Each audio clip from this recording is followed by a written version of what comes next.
Wir haben Gedanken abgeschlossen. Call the Mama Dakwa. It's not only your eardrums that register sound anymore.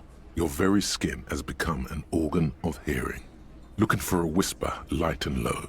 A god who's very, very silent. Nothing escapes you. A cockroach in the other room. A candy wrapper falling on dry grass. A drunk falling from a chair in a bar 20 meters away. In fact, you haven't heard the call du Mama Dakwa, but you have discovered that you have amazing hearing. It must be the only part of you the alcohol hasn't drowned out. Keep listening. +3 Wahrnehmung, goldenes Ohr, wow. -1 Enzyklopädie. Okay.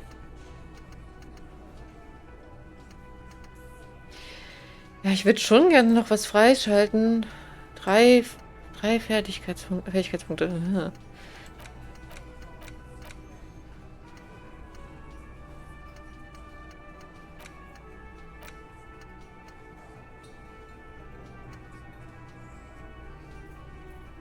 Boah, 20 Stunden. Ich weiß ja nicht mehr, ob wir noch 20 Stunden haben im Spiel.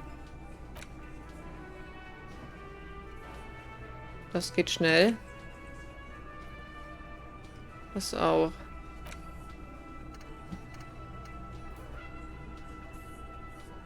Sollen wir einen dafür investieren?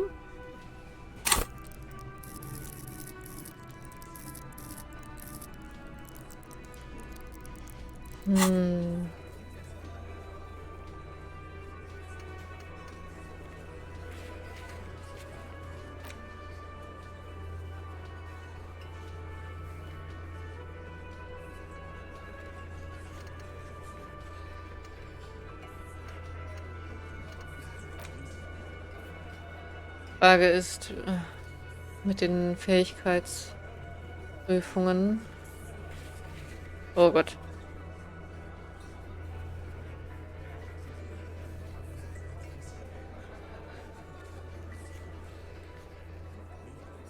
Konzeptbildung wäre wichtig. Glaube ich. Haben wir auch so einige Proben. Ach, die hier sind neu. Aha. Könnten wir vielleicht auch mal schnell machen. Ich weiß gar nicht mehr, was es bei ihm jetzt war. René war der Griesgrämige, ne? Ja.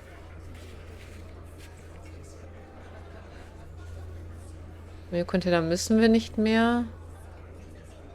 Was ist mit seinem Sandwich? Das ist jetzt auch nicht wichtig. Kartenwand können wir noch mal machen. Hantel will ich nicht hochheben. Schneit es noch? Müssen wir nicht, müssen wir gucken. Das war ganz schön viel, was wir jetzt wieder rausgefunden haben. Es hat sich echt gelohnt, da bei Klaas hier noch mal nachzuhaken. Ansonsten müssen wir schon fast wieder rüber. Also wir kriegen dieses blöde Tonband noch darunter. Das wäre mir auch wichtig. Damit wir irgendwie da mit den Ravern weiterkommen auch.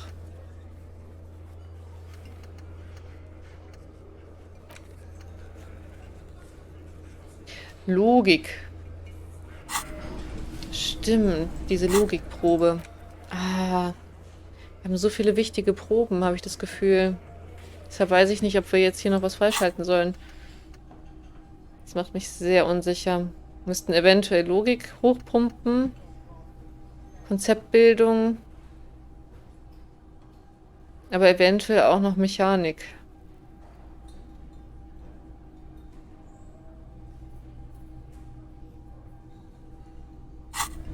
Ich weiß nicht, ob wir sonst die Möglichkeit haben, mit anderen Gesprächsthemen das nochmal freizuschalten.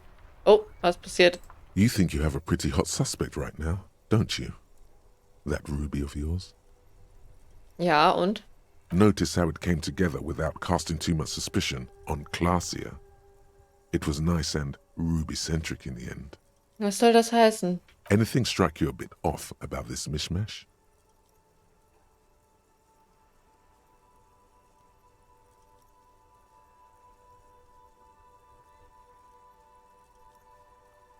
Ja, das mit den Fußspuren. Die Fußspuren in der Flipperwerkstatt haben nicht zu den Abdrücken der sonderbaren Sohle am Tatort gepasst. No, they didn't. Naja, die Kugel muss nicht vom Dach gekommen sein. Sie könnte von irgendeinem Punkt an der Küste abgefeuert worden sein. Absolutely. It could have come from anywhere, but you're suddenly so certain it came from the roof behind the window. Die Kugel war ein Mantelgeschoss. Diese Dinger liegen nicht einfach überall herum, oder? Good point. It is rather rare these days, but do continue. Die Kugel hat sich als Antiquität entpuppt. True. Strange how you conducted the whole advanced ballistics analysis and then hand-waved it. Bis jetzt hat niemand erwähnt, den Schuss gehört zu haben. Notice how this hasn't come up at all. Even Hardy and his boys didn't mention it. Neither did you. Das stimmt, da sind ein paar Ungereimtheiten immer noch. Ich habe genug über diese Sache nachgedacht. That's right. Finish thought. Just finish it and conveniently go on. She's watching you leave right now, you know that. Free as a bird on that roof, lighting up a cigarette and thinking, am I glad Ruby's in this shit and not me? Don't listen to this guy. The theory was solid. He's just jealous. Move on. It's no use harassing her further. Ich glaube, Klaas hier war auch tatsächlich irgendwie in diesem einen Moment sehr überrumpelt, als sie an das Guckloch gedacht hat. Ach, Klaas hier. Beziehungsweise ist ja nicht ihr richtiger Name. Eigentlich. Wir machen jetzt nochmal einfach so die Proben, die wir hier haben. An old callbox with a matrix of push buttons lists all the companies in the East Delta Commerce Center. East Delta Commerce Center? This must be the name of the doomed commercial area. So. Ist hoch.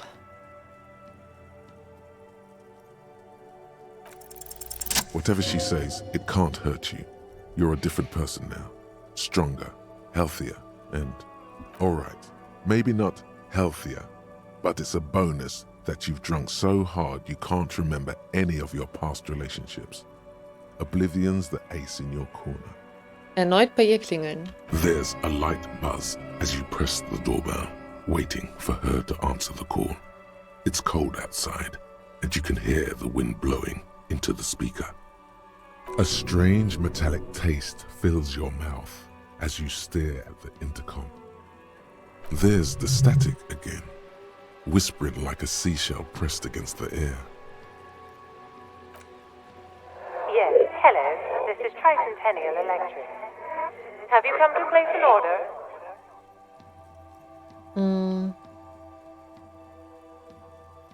Bei unserem letzten Gespräch gab es einige Missverständnisse. Sie haben mich mit jemand anderem verwechselt. My gosh. Here come the bad vibes again. Relax. Distance yourself from it. Bitte beenden Sie die Verbindung nicht. Ich will mich bloß erklären. It's you. Das klingt wie eine Schleife, ne? My gosh. I didn't think I would hear your voice again. Wait, is she... Moment, Moment, Sie wiederholen Ihre Worte. Michelle, just please.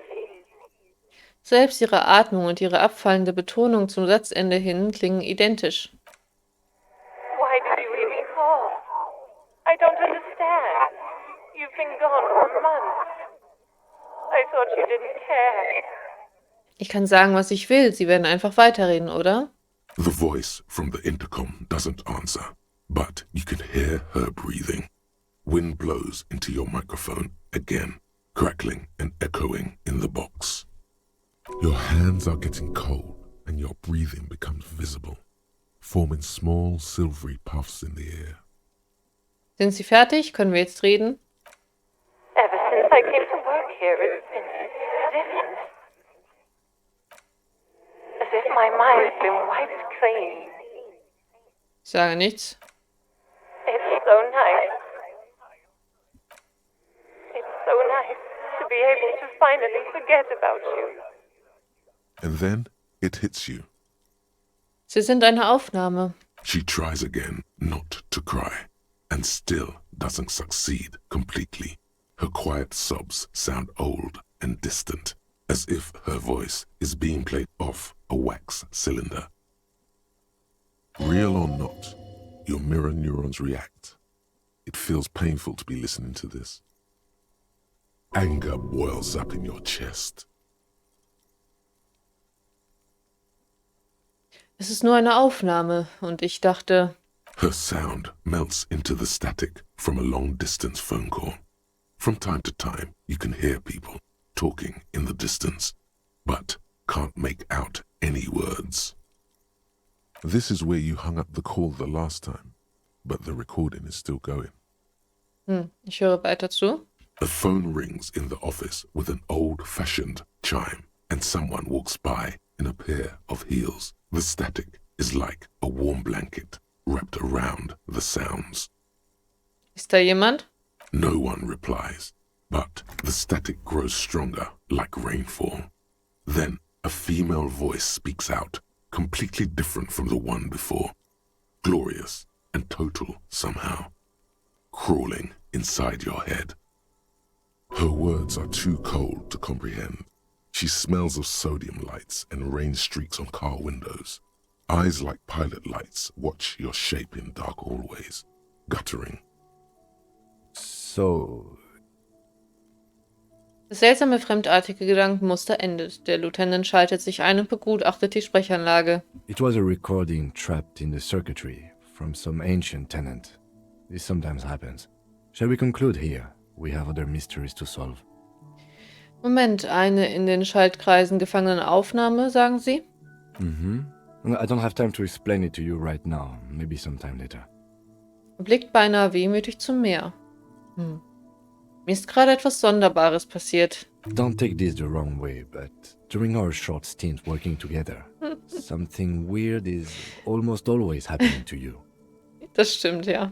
That is true. Habe ich auch gerade gesagt. Gut, aber damit haben wir die Probe nochmal gemacht. Das war doch ganz interessant. Welche wollte ich noch machen? Das war mit dem Fallbuch. Logik. Was genau? Was genau? Ich muss mal gucken. Ach so, steht da nicht. Gut, dann muss ich gucken. Wo ist mein Fallbuch?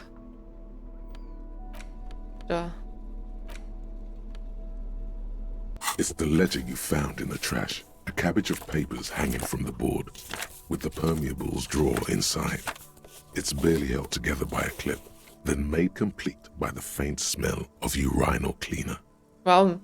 Weil wir mit Haltes fertig sind, ist es auch noch weiter. Ist auch noch höher. Sorry, ich speichere nochmal.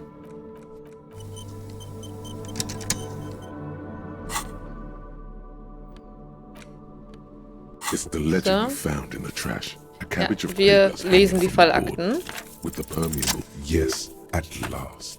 You find a way to piece them together using the alphanumeric code on the margin. HDB 41, date of initialization and time of arrival on the scene, followed by the title.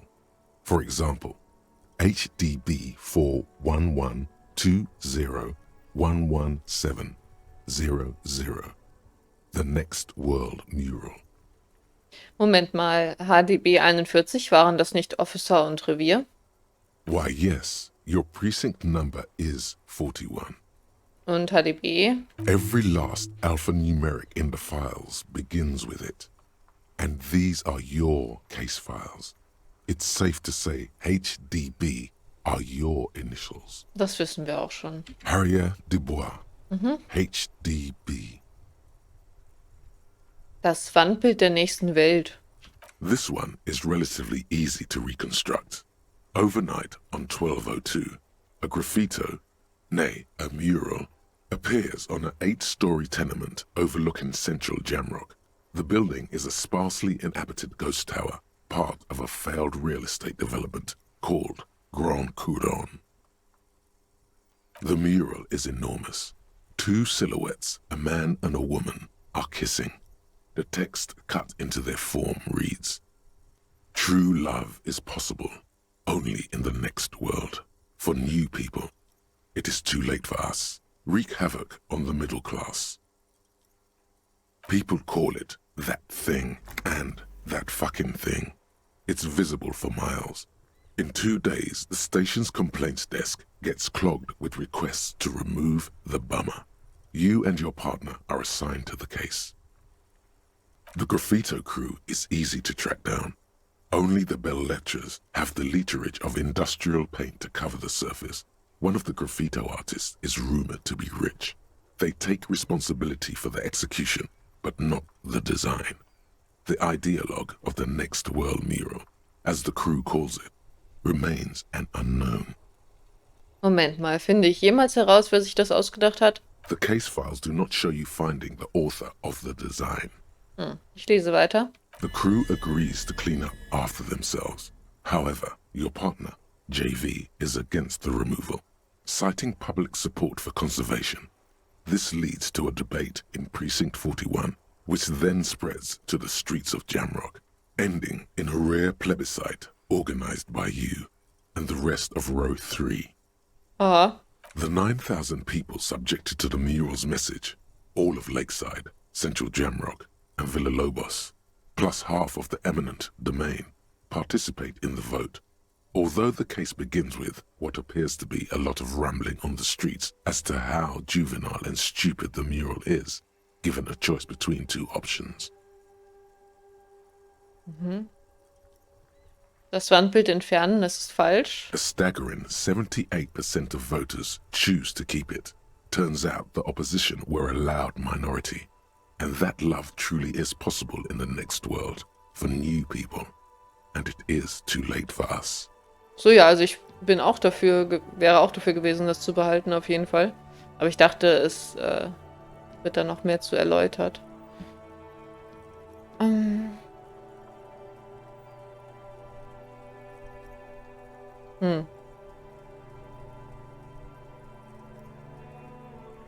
Ja, oh Mist. Die Mittelschicht ist nicht schuld, das ist die menschliche Natur. Did anyone ask you what you believe in, man with the smelly toilet ledger? What do you want to tackle next? Or are we done? Mann mit dem stinkenden Toilettenbuch. Der unlösbare Fall. A.K.A. Leslie and Burke. A.K.A.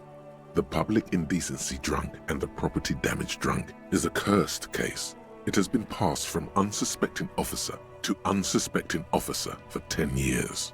On January 29, the unsolvable case made its way to you. Why you accepted it, it is unclear. Every officer, and indeed most civilians in Jamrock, know it's unsolvable. You were so drunk you didn't remember what it was when you signed on. That, or you were high. Leslie will always take his pants off when he's drunk. Burke will always trash everything. It's just what they do. It is their nature. You cannot change the nature of a man, and you can't lock them away because public indecency and small-scale property damage are not punishable by incarceration. The only way for Leslie to stop flashing his genitals to bypassers and for Burke to stop dismantling signage and rear-view mirrors would be for them to stop drinking alcohol, which in their 40s or 50s, it's hard to tell because of their distorted features, is a medical improbability on par with you ceasing to produce the expression. Konnten wir sie nicht einfach von den Straßen fernhalten? You would think that, but you're wrong. Where's the fun in exposing your genitals or breaking stuff in your own home? No, Leslie and Burke are on the corner of Main Street and Perdition because that's where the action is. Can you keep yourself off the streets? Ich fahre fort. Threatening, fines, dragging them to the station, locking them up in the hellholes they live in, locking them up in the station, hypnotherapy, even trying to get the local gang of Zemyaki to take them out. The Zemyaki gave them ethanol, so Burke and Leslie would expose and rampage even harder. You tried it all, and still the complaints wouldn't stop, as they hadn't stopped for 10 years. It's plain to see from the files that you, Satellite Officer JV, and Special Consultant TH had more important cases to attend to. You uncover cross-reference to several ongoing investigations, each brought to a standstill every time you drive down Main Street, because there they are, on the corner of Perdition. And what is Leslie doing?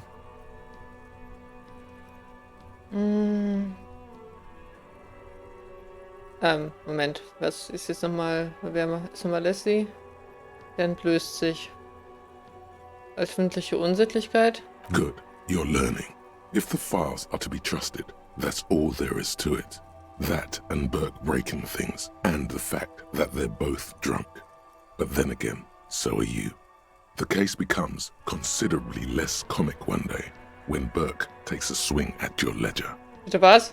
He must have it confused with the property he likes to damage. But the joke's on him. The officer is also drunk. Way more drunk than Burke there. And let's be fair, you also have party eyes. You slam the hardened plastic board in his face, then proceed to beat him unconscious with it. Gott. In the process, the ledger sustains damage. The compartment within, reserved for permeable documents, is jammed shut. You stop your assault on the now unconscious Burke to open it, but are unable to do so. The officer began to cry, reports Leslie, who at this point is tending to Burke. Traurig. Kill them. They broke it. He came at us, and at us. I think he was trying to kill Burko. While trying to kill Burko, you slowly come around. The permeables compartment is open. You've smashed it open on poor Burko's kneecaps. The good news is, Burke can't walk anymore. Ach du Scheiße. Can't get out of his apartment, an invalid. With Burke to tend to, Leslie cuts back on the indecent exposure. Maybe he flashes his genitals to Burke. Who knows? But both drunks are off the street. The complaints stop. The unsolvable case is solved. Aber wie? Wow. Which is also why the officer responsible narrowly escapes a disciplinary hearing. The end. Do you want to read another one? Der war gut.